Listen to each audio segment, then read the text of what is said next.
Alabama eventually made the pigs squeal, but there's still a lot to work on. You are Locked On Bama, your daily podcast on the Alabama Crimson Tide. Part of the Locked On Podcast Network, your team every day.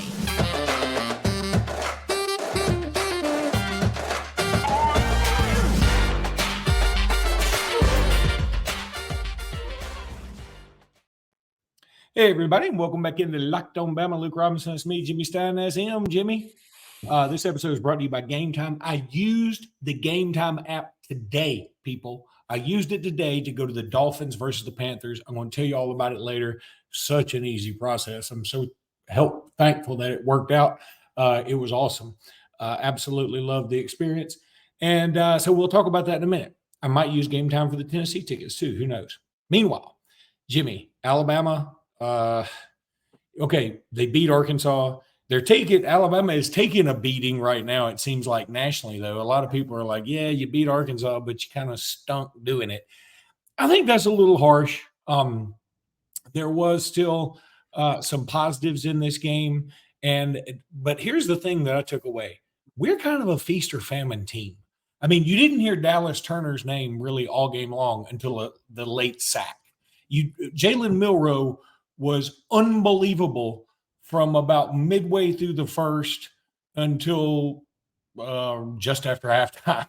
And then he sort of disappeared. Kobe Prentice, 2 huge catches, but we don't see a lot. I mean, everything is like the offensive line either gives these beautiful pockets for Milroe to sit in and has plenty of time to throw a deep ball, or he's sacked immediately. I mean, it is really feast or famine with this squad. Yeah, I think it's the nature of a highly inconsistent football team, and I think that inconsistency is a great. I don't think it's a hallmark or a trademark. Maybe trademark might be the best word for this team. They've sort of been inconsistent from the jump. They haven't really put 60 full minutes of their best football together yet. On the other hand, for those complaining, and there's a lot of complainers, of course. For those complaining, Alabama hasn't really played poorly for 60 minutes either, even in the loss to Texas. It was 13-13, at the end of 3 quarters. Alabama was in that game. They just played really one terrible quarter, but 3, toe-to-toe with clearly a top 10 football team. So, this team's just really inconsistent. There's a lot of errors. They're very error-prone. I think it starts with having an error-prone quarterback. I think at this point, it's a fair question. I mean, how much of that is due to inexperience? He is the least experienced quarterback and the starting quarterback in the SEC. And how much of it is just, hey, this is what you get with him. I think it's a lot of both is my answer to that. By the way, I think it's his inexperience, and to some extent, this is going to be what you get. But the good news is, I mean, again, it's inconsistency. It's not terribleness all throughout. That's why Jalen Milroe has, I would say, almost inexplicably the second best QBR in the SEC, top 10 now in the nation. And hey, you might think, okay, well, QBR then means nothing. Well, go tell that to the NFL front offices, the agents, the stat meisters, and everywhere that use QBR to determine things like, I don't know, player salaries. In the NFL, it's a major statistic that is not ignored in front offices in the NFL or in or in the brain trusts of college football programs. So his QBR is outstanding. A lot of what he does is highly efficient, and a lot of what he does is madly frustrating. One final thing, stealing this from somebody else, but I think it's a good line to explain frustrations with Milroe. He's the basketball player that consistently hits the deep 3-pointer that makes you go, wow. And then he consistently misses layups. I think he's that guy. So people get frustrated. But hey, a guy that hits deep 3-pointers, let's not be in a big rush to dismiss that. No, look, you're absolutely right. And I've seen a lot of Milroe distrust, which I get. But Milroe's clearly the best option, and he's not playing poorly. He's not. I mean, he's missing some passes that Tua and Bryce and Mac Jalen Hurts for the most part made. I mean, he's missing some simple stuff, but the deep ball is there. And let's also say this, that I don't think he's reached his potential in the sense that we're not doing him a lot of favors with the play calling. We've got to be, maybe he's banged up and he can't run, but it feels like we should be trying to get him to run more. If the Baltimore Ravens have no problem running Lamar Jackson, if the Philadelphia Eagles have no problem running Jalen Hurts, these are bona fide superstar quarterbacks in the NFL that are worth $1 gazillion. If they have no problems running those guys, we should have no problem running our guy, who's by the way, is bigger and stronger than most everybody, and faster than a lot of people. Now, I think that going back to the feast or famine thing, I think sometimes he needs help from his receivers too. Look, a couple of the passes weren't great. One to Isaiah Bond certainly comes to mind, where if he hits him in stride, I think it's touchdown. But I think here's where the receivers can really help him. Like, I would have scored if you'd have put that perfectly. Well, what if he says, I can't put it perfectly right now. I need you to help me until then. That's sort of the team attitude I think everybody would like to see. Now, I'm not saying it's not there. I'm saying that you could see the frustration in Bond when he missed him. You could see that. I'm not saying that makes Bond a bad person or anything like that, but I'm saying that it sure would be nice if it felt like there was more, equal. Hey, no, that wasn't a great pass, but I got to catch it. Ozzie Newsome always said, if you can touch it, you can catch it. Here's another thing, this feast or famine, and I think that's just Jermaine Burton as a human being sometimes, that he is a fabulous player. He really can be fabulous. I mean, he made another great catch, long, deep catch. But at the end of the game, I didn't realize this. Yesterday we talked about it when we did the press conference, that Alabama got a 5-yard false start penalty on a kneel down. I've never seen that. I've never seen an incompletion on a kneel down. We did that the previous week, on what should have been a kneel down. And then we get a false start on a kneel down. And if you go back and look at it, the reason we get the false start is because Jase McClellan is like, Jermaine, you got to quit talking to these dudes. Quit yapping it up with them. I mean, they're baiting you. And I promise you this, who's really going to bait him? Trust me, LSU and Auburn. They're going to bait him like nobody's business, because Auburn loves to talk trash in Jordan-Hare Stadium, and it works for them. LSU loves to talk trash wherever they play. They're going to bait him, and he's got to be ready for that, and we have to be ready for that. Yeah, the leadership committee really. I think it's to a point where maybe the leadership committee needs to come up with a Jermaine Burton policy. I mean, it's A safe word? over the top. It's over the top. Well, it's just over the top. I mean, I know he's using it as fuel, and that's great. And we do need more dogs out there. We do need more fire and intensity, and I'm glad he brings that. But man, one more penalty, and I don't know what Saban's going to do. And he's so close. I thought he might get one yesterday on his great 50-50 ball catch, but he is a good player. I do agree with the feast or famine concept as it relates to a lot of the team. And a good example is the offensive line. It alternates between being horrible and every now and then good. Here's the good. 4 running backs, the running back group, 201 yards on 30 carries. That's a season high. It was by far the best performance all year by the running back group. The offensive line allows for that, among other things. The offensive line also allows Milroe ample time to throw completions on deep balls. And again, you got to have a lot more time to throw deep balls because they're longer developing routes. And they do that. On the other hand, the offensive line does things like give up 5 sacks, all from the left tackle position, I believe, or at least from the left side. We might have had a pre-snap issue on at least one of them, but the other 4 were Proctor and Pritchett. I know a lot of people getting on Proctor, and I get it, but Pritchett actually gave up as many or more sacks than Proctor, and no one mentions that, which is kind of not fair to Caden. It's not all Caden, but it's a lot him. And hey, it's a freshman playing like a freshman, which is one thing you should sort of expect when you put a freshman out there. The answer, by the way, to the problems is rarely, I know, let's put more freshmen on the field. But, a lot of people, urge that all the time, thinking that the answer to problems are on the bench. I think the answer to problems are executing better. When we talk about people who should, or at least did execute a little better. We're going to talk about some re-emerging stars right after I tell you about game time. Look, I'm going to prove it to y'all. Here's my phone. I don't know if we can get it to the camera. This is my phone. I don't know if you can see it. Game time. It was such a wonderful experience. I got to go to the Dolphins game. I'm in Miami right now, going to talk about a job tomorrow. And so, I got here late, right? I've got in about 11:15 this time, 11:30 this time. So the game's at 1.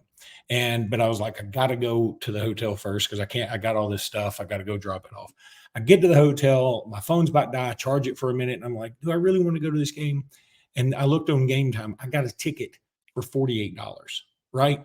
And it was great. I mean, it was such an easy experience. I mean, they said, okay, we're going to, you'll get your ticket emailed to you. It did as all electronic. You saw it on my phone. Absolutely awesome experience. I couldn't recommend it anymore. I love it when we either get samples of things or I get to experience some of our sponsors, and I can tell you exactly how easy it is. You can go to the Game Time app and just look up anything. What are some things that I like about it? I like that it had just about every single game, and the ticket prices were dropping as it got closer to game time. That's what I love. Game Time is the only ticketing app that gives you a complete peace of mind with your purchase. See the view from your seat before you buy, so you know exactly what to expect when you get there. I knew what to expect when I got there. Luckily, it was an NFL game, and I got to move my seat and got even better seat. So it worked out doubly well for me. You can buy tickets in seconds with just 2 taps. Take the guesswork out of buying tickets with Game Time. Download the Game Time app, create an account, and use code LOCKEDONCollege for $20 off your first purchase. Terms apply. Again, create an account and redeem code LOCKEDONCollege for $20 off. Download Game Time today. Last minute tickets, lowest prices guaranteed. I'll tell you about the game just for a second. I mean, we really want to talk more Bama, but this was one of the reasons I wanted to do this. I kind of set this trip up in the hopes that I would get in time. Now I had to wake up at 3:00 this morning to fly out, but whatever. Wow. Yeah, it was rough. But so I get my ticket for I think it was $48, all, kit and caboodle.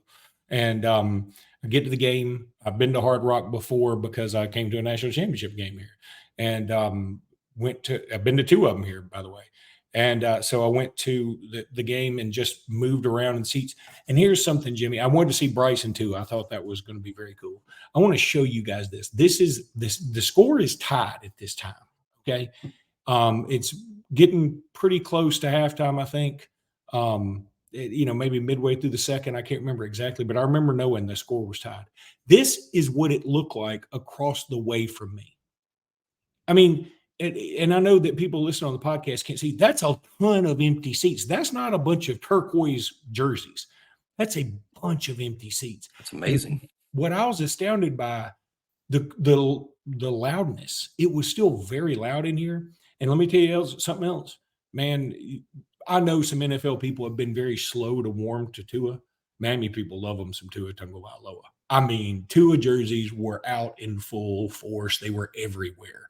Everybody had a Tua, Tyreek, or a Waddle jersey. Now, occasionally you'd see a Marino throwback, but for the most part, it was Tua, Waddle, and Tyreek, and it was a lot of fun. And Bryce, I thought, handled himself very well. He's on a bad team. He's probably going to get another first-round pick next year. But I told a Panther friend of mine, hang in there. Bryce is going to be fine. But Waddle and Tua hooked up for a touchdown. They should have hooked up for another one, but it was pass interference.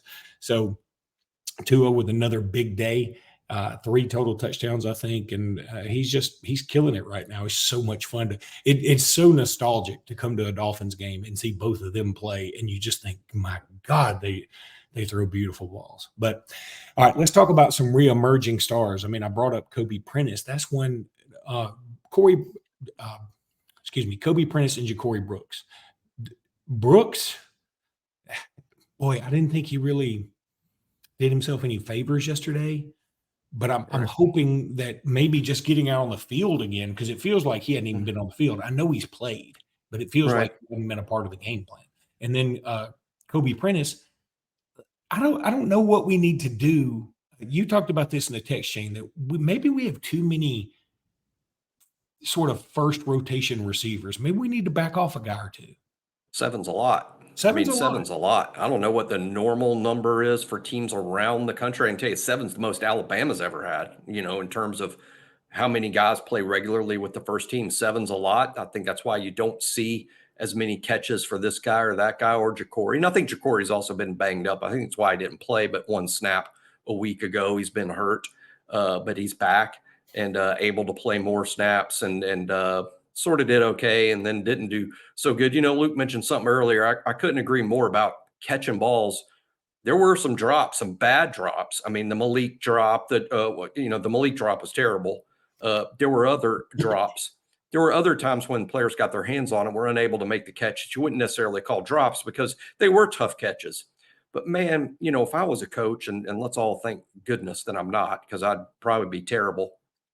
But one of the things that I would emphasize or constantly scream about, I guess is a good way to put it, is wide receivers that get their hands on balls and don't make the catch.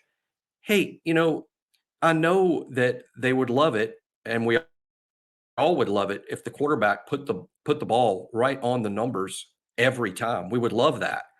But it's not reality, not for this quarterback or any other. And the fact of the matter is, if you found the 10 or 15 best intramural wide receivers on Alabama's campus, you know what they can do? Catch a ball every single time that hits them in the numbers. I'm talking about students. I'm talking about engineering students here, arts and sciences students, criminal justice students, education students that play intramural football and flag football teams. If they're running full speed and they're hitting the numbers, they're going to catch the ball almost every time, just like the wide receivers on Alabama's football team. But those guys go to school for free and get NIL money and get their books and everything for free because they're supposed to be exceptional at catching things.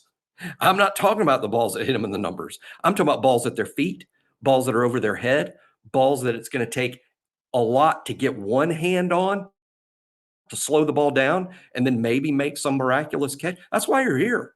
That's why you're here, because you can make the exceptional catch. Because if all we were looking for was guys who could catch a ball that hits them in the numbers, we got those dudes on campus. We're not giving them scholarships or anything. They're just here studying mechanical engineering, and they can catch the ball that hits them in the numbers. So yes, some of those balls are hard to catch. And I'm really talking more to the fans than the actual players on the team. They know what's expected of them.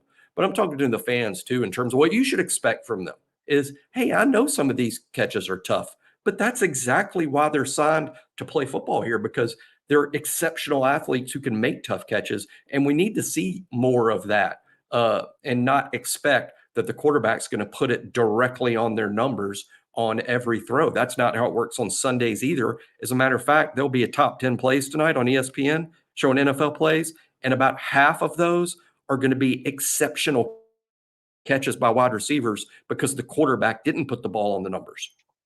Yeah, and I think that's another thing. You go back to that Benson drop. I mean, look, you and I, nobody was singing Malik Benson's praises more than you and I, and we're so excited to see him. And it hadn't worked out over 7 games. It just hadn't worked out. I mean, I'm not saying it won't ever work out. It very well may. But so far, I have not even seen a glimpse of what everybody was so excited about. And yeah, I'm part of I shouldn't have in the preseason. I said he would lead the team in catches, touchdowns, and receptions. I said that before the season started. I violate my own rules all the time. That's violating the Jimmy rule, and there I was violate. And the thing is, trust what you know and stop substituting predictions for wish casting. I mean, we hadn't seen Malik Benson play college football, but you know who we had seen play college football? Jermaine Burton. He had caught 1,500 yards worth of balls for 15 touchdowns before this season ever started. But we're so excited about the new guy that we're like, oh, the new guy. And instead of ignoring that, here's a guy who's been really productive for 3 seasons playing this sport, and he's going to get even better, which he has. Now, on the other hand, Corey Brooks has caught some balls the last 2 years, and he's done very little. Now, I think some of that's injury and some of it's other reasons, but, hey, the returning guys, they don't all across the board, move to another level, but Burton has. When we come back, we're going to look around the SEC and just talk about how the race is shaping up a little bit more, see if we're happy with some of the results from yesterday. But right now, I want to tell everybody about Athletic Brewing. Love Athletic Brewing. I had some yesterday while I was watching games. because I knew I was going to be doing a podcast. So I wanted to have something that tasted great, that tasted like I was at the game, but it was non-alcoholic, and that's Athletic Brewing. And now it's time for your Game Changer of the Week, brought to you by Athletic Brewing Company, much like Will Reichert. Athletic Brewing has completely changed the non-alcoholic beer game. They make non-alcoholic beers that actually taste good. And listen, Will Reichert, the SEC all-time leading scorer, now has a chance, I think, to be the NCAA all-time leading scorer. Just phenomenal. We don't say enough good things about Will Reichert, and I want to change that like immediately by saying he's awesome right now. Athletic Brewing Company has completely changed the non-alcoholic beer game. They make non-alcoholic beers that taste good. They actually taste good. They're full of flavor. They're well-crafted, just like a full-strength beer. Their brews are great tasting and award-winning and beat out full-strength beers in global competitions all the time. They brew over 50 styles of craft non-alcoholic beer, including IPAs, golden, sours, and more. They're constantly releasing limited edition experimental styles, and they just are on top of their game always. They're fit for all times. You can drink them anytime, anywhere, and make any activity even more enjoyable, just like I did yesterday watching college football. No hangovers ever. You can find Athletic Brewing in-store, online, and at bars around the country. You can find Athletic Brewing non-alcoholic brews at a store near you, or buy online at athleticbrewing.com. First-time customers use code LOCKEDON for 15% off your online order. That's code LOCKEDON, LOCKEDON, at checkout for 15% off at Athletic Brewing. Athletic Brewing Company, fit for all times. So, Jimmy, we'll look around the SEC for a second. First of all, man, how awesome is college football when yesterday it was such a great set of games in the afternoon specifically. I mean, I know it was not SEC, but that Oregon-Washington game was awesome. That was awesome. It was a great game. Such good football. Then Texas A&M, Tennessee was like old school SEC. And, boy, I know that Nestler and Danielson were like fist pumping when Tennessee returned that punt for a touchdown, not because they love Tennessee, but they had both made a note like, okay, this is a good spot for Tennessee to sort of get back on the board. And when you're an announcer, and I've announced some games, when you say something like that, then it comes to fruition. You feel like, oh, yeah, people are going to think I know what I'm talking about. But that game was good. Frankly, you and I both said we're going to probably pull for A&M or at least I did, because I was thinking, okay, I kind of want this Jimbo in limbo thing to be going on forever. And I think that it'll eventually affect recruiting for them. But things may be teetering to Jimbo's going to get bought out unless there's a huge turnaround coming up, and they still got some tough games to go. That Auburn LSU was exactly the way anybody who has any sense thought it was going to go. It went. Auburn not good offensively, LSU not good defensively, but it doesn't matter. But it didn't matter. It doesn't matter when you can't keep up with LSU. The thing that I learned the most from the SEC yesterday was that LSU's offense is going to be all that in a bag of chips against us in November. Look, our defense is good. I love our defense. I'm not saying we won't win that game. I'll pick us to win, I'm sure. But that's going to be tougher than I thought. Jaden Daniels. The challenge, and this will be the first time we're challenged to this, really since the Texas game, but more so than the Texas game, is this, Luke. We are probably going to have to win a track meet against LSU, and we have not shown at all that we're capable of doing that. It's going to have to be something we're doing for the first time. I'm with you. I'm probably going to predict us to do just that. And LSU's defense is not that great. You can do it. You can accomplish it against that defense. You can, especially playing at home.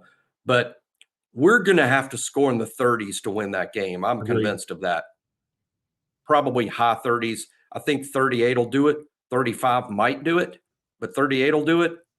Can we get there? I don't think Alabama's got to score in the 30s to beat Tennessee. I think you can score in the 20s and beat Tennessee. Well, I mean, if A&M had scored 21, they would have beaten them. And they had opportunities to do that. Here's another thing that's scary. Just like we gave up a lot of sacks this past weekend, we gave up a lot of sacks against Texas A&M. Tennessee is like second in the country in sacks. I didn't know that until I heard it on their broadcast. They blitz like crazy too. They're a blitzing team. I mean, they get a lot of pressures and sacks, but they blitz a lot, and we hadn't handled that. We have not handled it well, and that's the challenge this week. Here's something you haven't done well. Time to swim. To swim or you'll drown. Yeah, and here's another thing that just dawned on me. If they blitz a lot, and if what I saw last week is true, you and I have been clamoring for Justice Haynes as a shot in the arm. He ain't going to be playing much this week either, because on the one blitz pickup he was supposed to have, he got eviscerated. I talked about it yesterday. And Yeah. so I don't think we'll But see a lot of Justice Haynes. I'm glad you brought it up again, because people have complained for weeks. Why don't we play Justice Haynes? Why don't we play Justice Haynes? Because of that. Because of that. And it's not because something's wrong with Justice. It's because freshman running backs tend to really struggle when it comes to handling blitzers, because they were never asked to do it in high school. Never. This is the first time they're asked to do this at this position.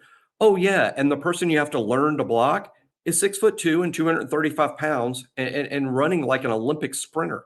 That's who you got to block. So yeah, it's hard. And that's why more freshman backs don't play significant snaps while there are veterans ahead of them on the depth chart, because they're more adept at handling it. I know Jason and Roydell haven't handled it great. They haven't. But, hey, this is what they figure out in practice. Who has the better batting average at picking it up? And obviously, Jason and Roydell do. That's why they're out there. I would love to hear somebody that knows more than I. Maybe this would be a situation we've played, with a lot of tight ends out there. Maybe this would be more of a play with 3 tight ends out there kind of situation. And if they blitz, they don't know if our tight ends are staying in to help protect, or if our tight ends are going to try and sneak out. And our tight That's right. ends, with the exception of Oots, they're more athletic. I mean, Knobloch had another touchdown that was really nice looking. I mean, he looks like a thick wide receiver versus a tight end to me. And I use thick, THICC there for those who know the lingo like I do. I'm in Miami. I've picked up a few things. So anywho, Jimmy, that's going to do it for today's podcast. We will talk more tomorrow. We'll start getting ready for Tennessee. Look, I hope somehow I can play the video of the, I hate orange, everything, but I don't know if I'm going to be able to. So we'll try to. But until then, Jimmy, roll tide, everybody. Roll tide.